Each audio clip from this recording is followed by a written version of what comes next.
Yo, what's up guys? It's Noah here, and in today's video, going to be breaking down the NBA slate on Draftkings for Friday, March the 3rd.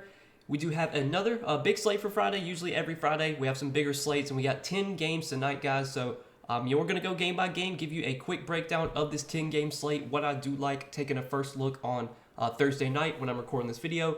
But as always, before we get started with the breakdown, if you guys are new to the channel, you have not yet, make sure you hit that like button, also hit that subscribe button as well, and check out PrizePicks. PrizePicks is the sponsor of this video. You guys can sign up for PrizePicks and use my promo code NOAH. When you do sign up with my promo code, PrizePicks will match your first deposit up to $100. And if you've never heard about PrizePicks, they're a player prop site. It's a little bit different than DraftKings, FanDuel, Yahoo. On those sites, you build out your lineup, you have to stay under the salary cap, you enter contests, and you kind of track your lineup throughout the leaderboard. Well, this is different. On PrizePicks, you're taking player props, so you're taking more or less on a player's projection. You have to make at least 2 picks, but you can make up to 6 picks on PrizePicks. You can win up to 25x your money. You can also mix and match sports. So if you like to look at other sports besides NBA, PrizePicks offers just about every sport imaginable. You can do multi-sport entries. It's a lot of fun. You guys definitely need to be playing over there. And if you're not signed up for PrizePicks yet, again, use that promo code NOAH when you do sign up, and you will get your first deposit matched up to $100. But let's go ahead and talk through this Friday night slate. And we'll start off with the first game of the night, the Magic and the Hornets. So we'll start off on the Charlotte side. For Charlotte today, only news here is that PJ Washington is once again doubtful. Obviously, LaMelo Ball out for the season. So we'll start off at the top with Terry Rozier. Terry Rozier, I think we can expect to have a really big role here. He should be really productive in the minutes that he gets. First game without LaMelo. Obviously, last game against Phoenix, he was not great. Played 38 minutes, but only had 33 DraftKings points. That was a little bit of a tougher matchup against the Suns. This is obviously a better matchup against a bad Magic team that's not very good defensively. So I definitely like Rozier to have a good game here. I like him to really dominate usage, play big minutes. I think at 7,700, he looks like a pretty solid play. I think Kelly Oubre is a pretty solid play as well. Kelly Oubre actually started in place of LaMelo. They started Rozier at point guard and then put Oubre in the starting lineup. And Oubre played 38 minutes. He took 24 shots, so he was really aggressive offensively, had a really productive game, 41 DraftKings points. Oubre's always been a relatively productive player when he gets minutes. Without LaMelo, there's even more usage available for Oubre to soak up. I think he's going to be one of the lead usage guys right now. He's going to be one of the guys taking a lot of shots offensively, should continue to play big minutes. I think the matchup's really good against Orlando, so I'm definitely interested in Kelly Oubre as well. Don't mind Gordon Hayward either, but I would probably rather go to Oubre. I think Oubre offers a little bit more upside, but Hayward should continue to get a boost without LaMelo. He should play big minutes as well. He is fine. And then the other guy I want to talk about is Dennis Smith Jr. Dennis Smith Jr. came off the bench, but he still played a good amount of minutes. He played 26 minutes, and he was pretty productive in that time, had 29 DraftKings points. Since he is coming off the bench, I don't think he's going to play like 35, 36 minutes, but he probably should get at least like 25, 28 minutes. And Dennis Smith Jr. is a productive enough player that he can get you 30 DraftKings points in 25 minutes. I think he's priced correctly. I don't think he's like this glaring value, but he's still playable even coming off the bench. I don't mind going to Dennis Smith Jr. at 5,100. But that's really it for Charlotte. Don't see too much else I like here. I think Mark Williams is 6,300, feels priced about right. Don't really think he gets much of a boost without LaMelo. I really want to target the guys that I think benefit most without LaMelo, which is Rozier, Oubre, Hayward, and DSJ. Now on the other side with Orlando's been a team I've kind of just been avoiding lately, but it's hard to really avoid them today because it is a great matchup here against Charlotte, and this is a game that should be competitive, so we should see the main Orlando guys play pretty big minutes here. I think Paolo Banchero's in a really good spot here. Charlotte, again, they're not a good defensive team. They play fast. This is a matchup I think Banchero can have a lot of success in. He's had some tough matchups lately against Milwaukee, but he's done really well in some good spots too. Against the Pelicans, it was kind of surprising to see him do as bad as he did against Indiana and against Detroit. Those were good matchups for him, but I definitely like this matchup against Charlotte. I think Banchero is playable here. I think Wendell Carter Jr. is in play too. We love targeting Charlotte with centers. It's a great matchup for Wendell Carter Jr. He should be really productive in the minutes that he gets. His minutes have been a little bit down lately, but some of that's kind of been due to foul trouble. I think some of that's been due to blowout as well. If this game is competitive, which it should be, and Wendell Carter Jr. is not in foul trouble, he should play over 30 minutes, and again, the matchup's great. So he's probably my favorite play on Orlando, followed by Banchero. Don't mind Markelle Fultz either at 6,100. We've seen a ceiling from Markelle Fultz lately. His minutes have also been really good, playing 30 plus minutes a night. I think he's a fine option here in a good matchup as well. And that's probably it for Orlando. I don't really like anything else here, I don't think. So that's kind of what I'm looking to from that game. Let's move on to the next one, Brooklyn and Boston. So for Boston today, they're pretty much fully healthy. It's hard to prioritize anyone on Boston here, but there's a couple guys that I think are playable GPP options. Tatum and Brown, I think, are always viable for GPPs. Even in a tough matchup against Cleveland last game, Tatum went out there and put up a huge game, 68 DraftKings points, played 36 minutes.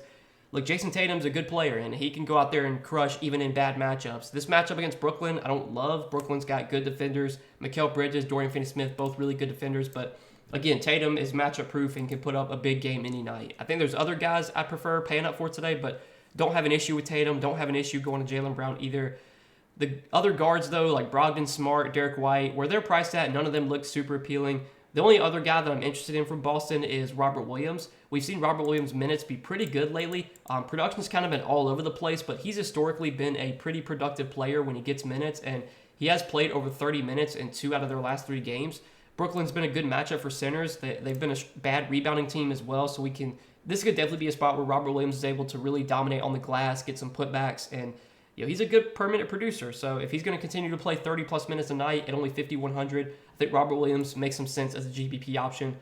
And that'll do it from that game, or from that side at least. Let's move on to the other side of the game. So with Brooklyn, I don't love too much on Brooklyn here. It's a tough matchup against Boston. I think this game does kind of carry a little bit of blowout risk, so I don't want to be too heavily invested here. But I think Mikal Bridges is a fine GPP play. His role is going to be great. He's going to play a ton of minutes. Usage is going to be great, but his price tag at 7,600 just makes him like a GPP play. I think the same could be said for Dinwiddie and Claxton. Cam Johnson's been playing great lately. He's been playing big minutes, been really productive. His usage has been really good with the Nets. The matchup, again, I don't love against Boston, but I think at 5,500, I think Cam Johnson is still an okay play here. He might be my favorite play on the Nets if I had to play anyone on this team. But again, not a spot I really want to be too heavily invested in, so I think we can go ahead and move on to the next game, Portland and Atlanta. So for Atlanta today, really not too much news to talk about here. I think Trae Young is probable. He is. So he is expected to play. Everyone else is good to go. It's a pretty good matchup against Portland. Portland, not the greatest defensive team. So I think Trae and DeJounte are both in pretty good spots here. I think they're both priced correctly. Trae's 9,500. DeJounte is 7,900. Look, I don't have an issue going to either one of these guys, but neither one on this slate are going to be priorities for me. I think they're just kind of like GPP plays. Clint Capella, I like the spot a lot against Portland. Without Nurkic, I think this is a matchup Capella can have a lot of success in. We did see Capella play 35 minutes last game, but I think that might have been due to Okongwu getting in foul trouble. I think Okongwu, he played 13 minutes and had 5 fouls in 13 minutes. So I would not expect 35 minutes from Clint Capella, but I think he will play 25 to 28 minutes. And again, Portland is a really good matchup for centers, especially without Nurkic. Going up against Drew Eubanks or whoever they roll out there, they might even try and play small. Like if they play small, this is a spot where Capella could really dominate on the glass, get a lot of putbacks. So as a GPP play, I do like Capella here at 5,600. And that's probably it for Atlanta. DeAndre Hunter, John Collins, Bogdan, none of these other guys look super appealing. So let's talk about the other side of this game now with Portland. And looking at the Blazers here, I don't really like too much on Portland today. I think the one guy that definitely is, the starting point for Portland is Damian Lillard. Anthony Simons made his return last game, but then got injured and not going to play today. So they're once again going to be without Simons and going to be without Nurkic. So Damian Lillard's going to have like a massive role. He's going to play 38 to 40 minutes. He's going to take 20-plus shots. Usage is going to be great. He's a scoring-dependent player. Like it's really hard for Dame to go out there and put up a huge game. He's going to have to drop like 40 real-life points to be worth the salary. But when he's taking 20-plus shots a night, and with how good of a shooter Dame is, and with how he can get hot, he could go out there and put up 40 points, 8 rebounds, 6 assists, 50, 60 DraftKings points easily for Dame. So I don't have an issue with Dame. Wouldn't consider him a priority, but I definitely think he is playable. He's probably my favorite play on Portland. Jeremy Grant at 7K feels priced about right, but he's been playing a lot better lately the last few games. Minutes have been great as well. We know the minutes are going to be there for him, so I don't mind him at 7K. Wish he was a little bit cheaper, but I still think he's playable. But I'm not really into anyone else on Portland. Drew Eubanks just not getting enough minutes right now. Hard to consider him a great value. Cam Reddish, revenge game for him. Maybe you could go there at 4,300, but even without Simons, without Nurkic, Reddish has not been that productive. Matisse Thybulle's actually had some good games lately. He had a really big game last game, played 38 minutes. You would think in this matchup against Trae and DeJounte, they're going to need someone that can defend. So I would think Thibault plays pretty big minutes here once again. He's never been like a great per-minute producer, but his per-minute production with Portland's been like okay lately. He's been playing big minutes. I don't think he's like the worst value play. I assume there'll be better value available on a big slate like this, but at 4K, I don't mind going to Thibault for value today. But that'll do it for that game. I think we kind of talked about everything there. Trenton Watford's been getting more minutes lately. They've been going small, playing Watford at the 5. If you want to buy into them continuing to do that, then yeah, like Watford could be a good value. I'm not confident that he plays like 25, 30 minutes, but it seems like right now they want to play him over Eubanks. Maybe he starts over Eubanks. I highly doubt it, but Watford's a GVP dart throw you could take a shot on. But that's it for that one. Let's move on to the next game, Phoenix and Chicago. So for the Bulls here, really hard to get excited about many Bulls. Tough matchup against Phoenix. Not a spot where I really want to be heavily invested in. Vooch, Levine, DeRozan all feel priced correctly here. Don't think the spot's great for any of them. So I'm probably just going to pass on Chicago, pretty much just full fade this team. Nothing else stands out from the Bulls. And then on the other side with Phoenix, now that Kevin Durant is on the team, it's hard to get excited about many Phoenix guys. Devin Booker, even with Durant playing last game, had a really big game. He put up 60 DraftKings points, played 33 minutes. Look, Booker's a great player and can put up a huge game any night, but I think he's priced correctly now that he's playing with Kevin Durant. Obviously, KD made his debut with the Suns last game, only played 27 minutes though. I assume he's going to continue to play limited minutes, at least for the next few games. So I don't think KD's really going to be viable in DFS. But obviously, KD, the more minutes he plays, that's just worse for Booker. That's worse for Ayton and worse for Chris Paul. So, man, it's not that appealing of a game, I'll be honest with you. I don't really see too much I like here. Everyone feels priced where they should be. There's really no glaring options coming from this one. So let's move on to the next game. We still got a lot more to go over. So the Knicks and the Heat. We'll start off on the Miami side. So Miami, got to keep an eye on some news here. No Kyle Lowry once again, and Jimmy Butler is questionable. So this is pretty big news with Jimmy Butler questionable. If Jimmy Butler does not play, we can expect a really big role for both Bam Adebayo and Tyler Hero. I think Bam and Hero would be great plays today if Butler got ruled out. The offense would run through those two guys. And then I think you'd see more usage for Kevin Love, more minutes for Max Strus, more minutes for Gabe Vincent. So like Strus, Vincent, Oladipo, Caleb Martin, these guys will become viable, cheap options if Butler gets ruled out. For now, just going to assume Butler plays, but those will be the guys I would like to target if Butler sits. Butler himself at 8,900, not super interested in here. Really, Miami's not a team I have a ton of interest in today, assuming that Butler is in. Most of my interest from the Miami side is going to, I'll be interested here if Butler sits. And then on the other side with the Knicks, not a spot I really want to be targeting many Knicks guys. Tough matchup here against Miami. Miami plays at a really slow pace as well. So, Julius Randle, Jalen Brunson, two guys you can always play in GPPs. They're never bad plays, but on this slate, neither one are priorities for me. Again, it's a tough matchup for both guys. Not the greatest spot for like RJ Barrett. Mitchell Robinson's been good lately, but this is a really tough matchup against Bam. Bam's a great defender. Miami's been one of the toughest matchups for centers, so not super interested in Mitchell Robinson today. And I think that's really it for the Knicks. I mean, nothing stands out here. If I do have any interest in this game, it's going to come if Jimmy Butler gets ruled out, which we'll have to wait and see on. But let's go ahead and move on to the next game, Utah and OKC. So for this one, we'll start off on the OKC side. Once again, no SGA for OKC, so we can expect more opportunity for guys like Josh Giddey, Jalen Williams, Luke Dort as well. I think all these guys look pretty appealing. We saw them a few games ago. They kind of went away from Josh Giddey, only played him 19 minutes, but then last game he got back to full minutes, played 34 minutes, nearly had a triple-double against the Lakers. I like this matchup against Utah. I think this should be a fast-paced, high-scoring game. I think Giddey's in a really good spot here, and obviously without SGA, there's plenty of opportunity for him. More usage, just more. His per-minute production is going to be better with SGA off the floor. So I'm interested in Giddey today. I'm interested in Jalen Williams as well. His price tag did come up a bit to 6,800, but man, the last few games without SGA, he's been really good, been super aggressive offensively, been taking a lot of shots. Minutes have been really good too. Still think he looks solid at 6,800. And then as a value play, I think Lou Dort is still viable. He should continue to play pretty big minutes with SGA out. Played 36 minutes last game, was pretty productive, had 27 DraftKings points. He's still fairly cheap at 5,500, so I'm interested in Dort.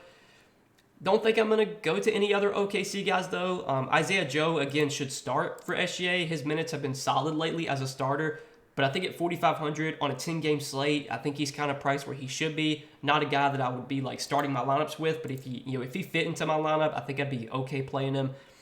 That's really it, though, for OKC. Nothing else stands out here. And then on the other side with Utah, So once again for Utah, no Jordan Clarkson, no Colin Sexton.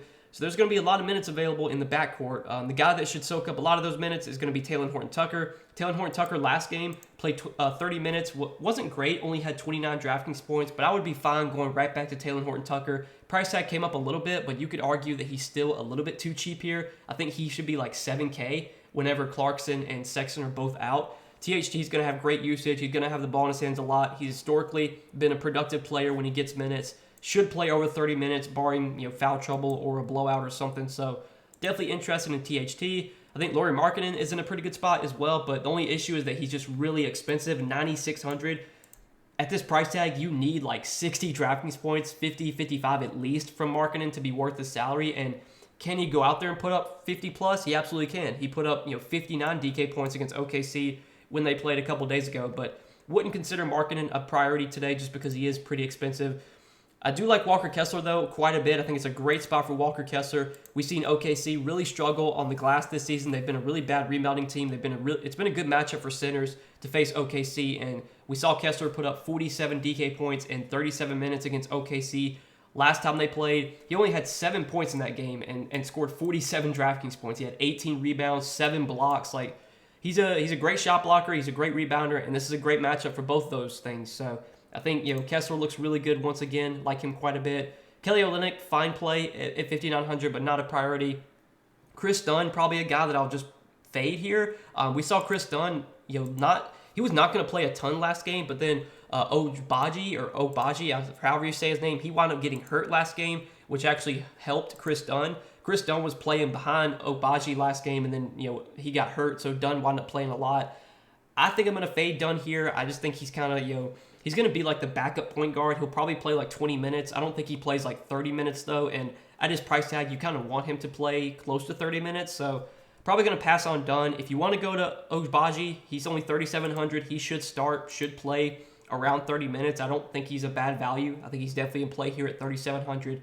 But that'll do it for that game. Let's go ahead and move on to the next game. We still got 4 more to hit on, guys. Got some late night games. So we'll start off with Memphis and Denver.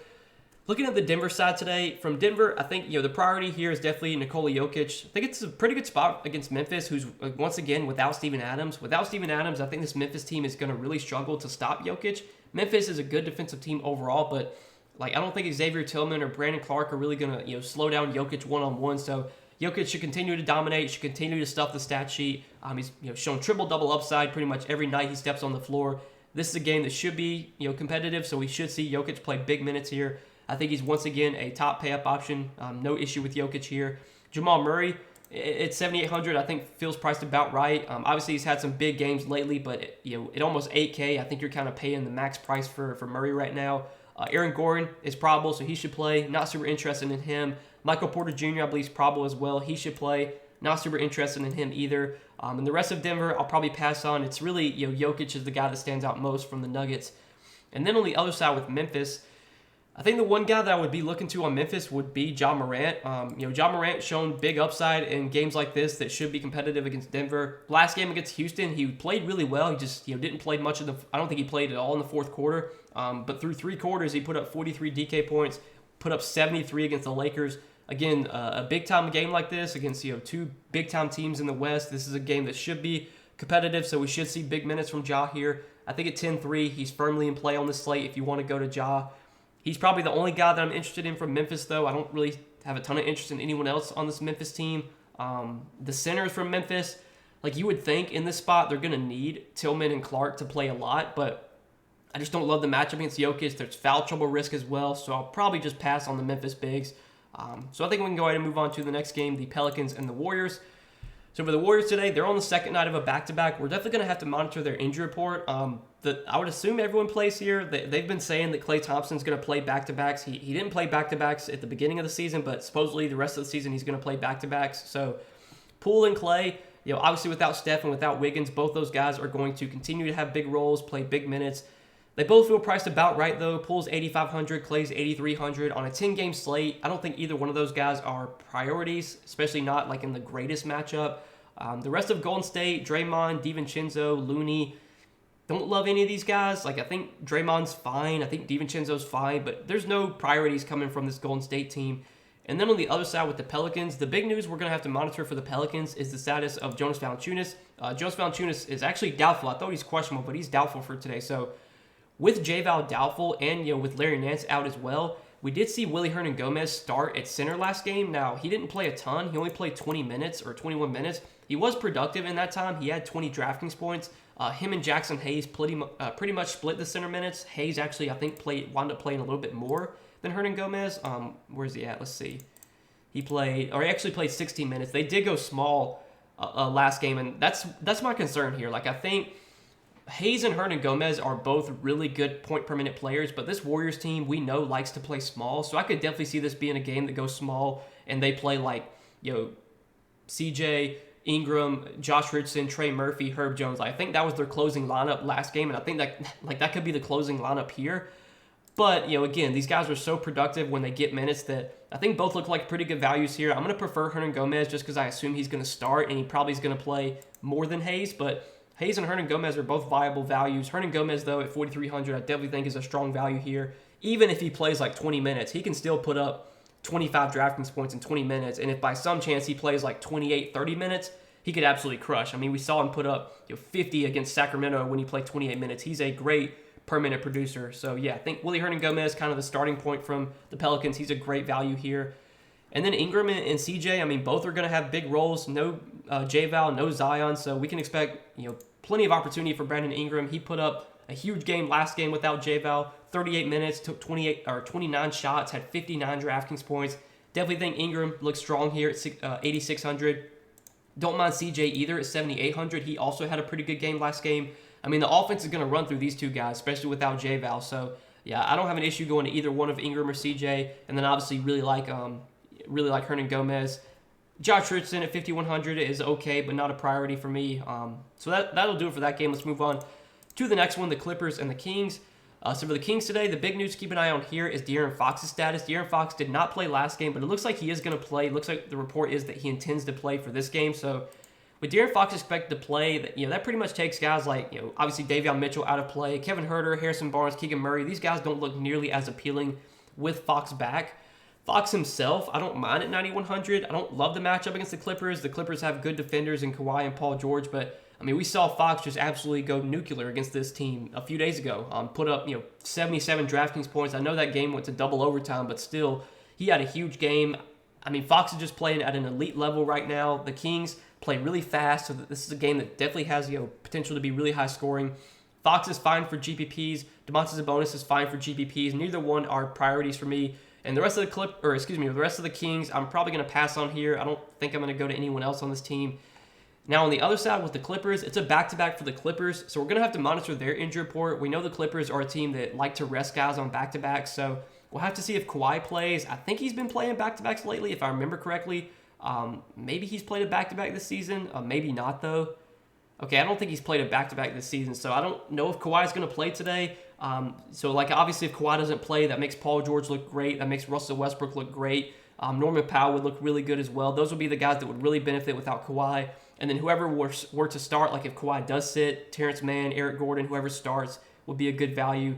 Then obviously, if Kawhi plays, you could maybe look to Kawhi or PG. I don't think there'd be any priorities from the Clippers if Kawhi is in. But again, it's a back-to-back, so we'll have to wait and see if he plays. Zubac did not play on Thursday night, but I assume he'll be back for this game. I just assume he sat out because it was the front end of a back-to-back. Obviously, though, if Zubac does not play again, that would make Mason Plumlee a really good value center option. He's only 5K. Plumlee would stand out as a really good value if Zubac were to sit again. But gonna have to wait and see for the Clippers, just because the Clippers, man, anytime they're on a back-to-back, they're live to rest anyone. They can rest a ton of guys here. So we'll have to wait and see who's able to go there. If everyone's in for the Clippers, don't see any priority plays, but that's just kind of like a big if right now. Let's go ahead and talk about the last game of the night, though, the Timberwolves and the Lakers. So we'll start off on the Lakers side. So once again for the Lakers, no LeBron, no DeAndre Russell. I think Anthony Davis is expected back for this game. He is probable. I think Dennis Schroeder is probable as well, so he is expected to play. Obviously, without LeBron, without Russell, I mean, we can expect Anthony Davis to kind of be the lead usage guy for the Lakers here. Going to play really big minutes. Obviously, the Lakers, they need to win games right now if they want to have a chance of getting into the playoffs, getting into the play-in. Don't love the matchup against Rudy Gobert, but, man, Davis, when he's playing at an elite level, when he's playing like at his peak, he can crush in any matchup. So I still think Anthony Davis looks like a strong pay-up option today, despite the matchup with Gobert. I think Dennis Schroeder looks pretty solid. He had a really big game last game, obviously benefited without Anthony Davis, but still, with no D'Angelo Russell, with no LeBron, Schroeder's going to start at point guard. He's going to play big minutes, and 5,800, like, he still has the upside to pay off this price tag. So I still think Dennis Schroeder looks pretty good. Vanderbilt, surprisingly, has been pretty underwhelming lately. Even without LeBron and even without Anthony Davis last game, Vanderbilt was pretty disappointing. His minutes have not been great lately, so I'm probably going to pass on Vanderbilt here. His price tag's also come up to 5,600. Not super interested in him. Don't mind going to Malik Beasley, though. Malik Beasley at 5K, I think, still pretty solid. His minutes have been much more secure. I think this matchup sets up pretty well for him against a Minnesota team that does play fast, that does like to give up open threes, and we know Beasley's going to do a lot of his production from behind the three-point line. Plus, it's a revenge game as well, if you want to factor that in. So I think Malik Beasley at 5K, I think, is a pretty good value. The rest of the Lakers' values, though, like Austin Reeves and Troy Brown, these guys had good games last game, and Reeves actually been playing pretty well lately without LeBron. I don't mind Reeves at 4,100, but I think Troy Brown, especially with Anthony Davis back, probably a guy that I'll pass on. He was great last game, but I think that was a little bit of an outlier. I wouldn't expect Troy Brown to put up 30 Draftkings points a night. So that'll do it for the Lakers. Now on the other side with the Timberwolves, it's a really good spot here against a Lakers team that plays fast, that doesn't play a ton of defense. So I think Anthony Edwards at 9,400 looks like a pretty good pay-up option here. Obviously, his role is going to be great without Karl Anthony Towns, with D'Angelo Russell no longer on the team. I think Edwards in a pretty good spot. I think at 9,400, he's firmly in play. I think Rudy Gobert at 7,400 looks pretty solid as well. We've seen Gobert play pretty big minutes lately in competitive games, 30-plus minutes. They're going to need his size in this matchup against Anthony Davis, so don't mind Gobert at 7,400. The rest of Minnesota, though, like Mike Conley and Kyle Anderson and Jaden McDaniels, these guys don't look as appealing. Again, the matchup's really good, so I wouldn't be surprised if one of these guys do well, but the upside on Conley is just so minimal at this point in his career. Kyle Anderson has been like a boom-bust player this season. He's had some big games, but he's also been pretty disappointing in some games. Don't mind him at 5,400, but I have a feeling on a 10-game slate, there's going to be better plays priced around him, so I think that'll do it for that game, guys, and I think that'll do it for this 10-game Friday night slate. So this one should be a fun one, another big slate. Hope you guys enjoyed this video, though. As always, appreciate you watching. Make sure you hit that like button down below if you guys enjoyed. Hit that subscribe button if you have not yet. And if you guys are new to the channel, again, if you have not checked out PrizePicks yet, PrizePicks is the sponsor of this video.